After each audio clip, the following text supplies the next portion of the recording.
Welcome everyone, I'm Ted Erhart. I have a little story for you today. This is different than the type of videos I typically create, but it's something that's just been sitting with me and I wanted to share it with you.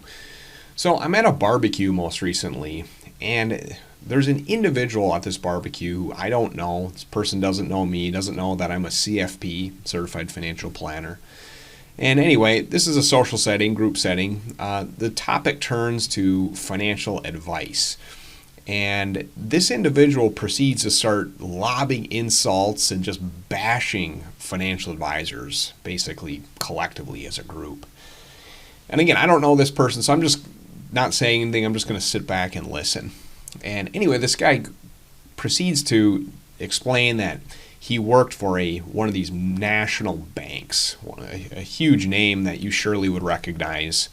I'm not going to say it publicly, but this particular bank has an army of financial advisors itself.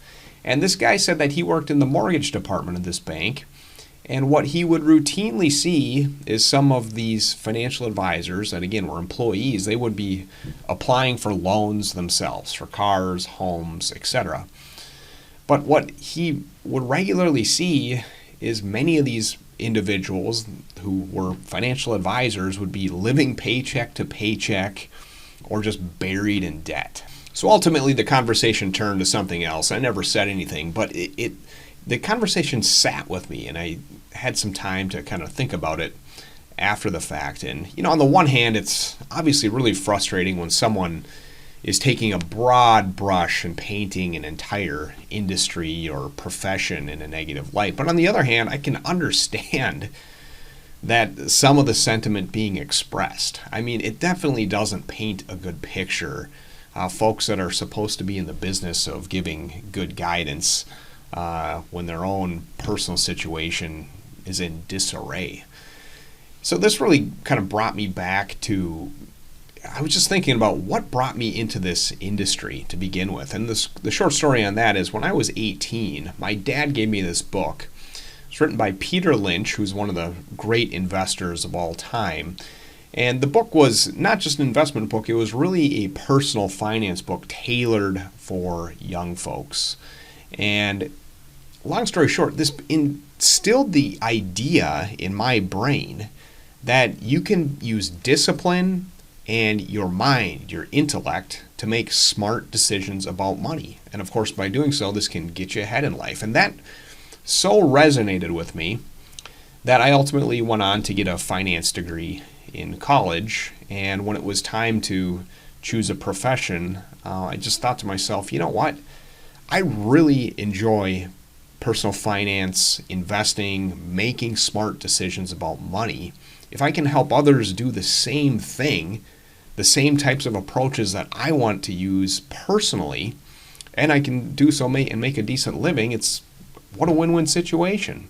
Now, this brings me to the last thing I just want to mention here. If you're looking to work with someone for financial related matters, and frankly, I think this is probably universally true across almost any advice related industry, but I think a great question to ask if you're talking to people is, do you take your own advice? It goes back to that old saying, do you practice what you preach? Because I can tell you what, I do. And as I just described, that is exactly what attracted me to this industry. I really like reading all this stuff, personal finance related matters, actually kind of getting into the technicalities, because I just get a kick out of trying to make the best decision possible, using knowledge to try to get ahead. And long story short, I'm probably being too long-winded as usual. I just think you're much more likely to get good suggestions from someone who's actually living those suggestions or that advice themselves. All right, of all the videos I've put out there, this is probably the closest to being a rant of any of them by a long shot.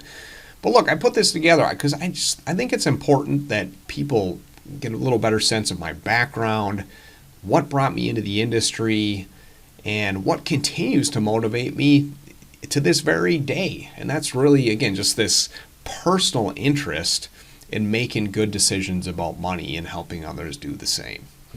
Anyway, look, just thanks for watching as usual. I hope we'll see you on many more in the future.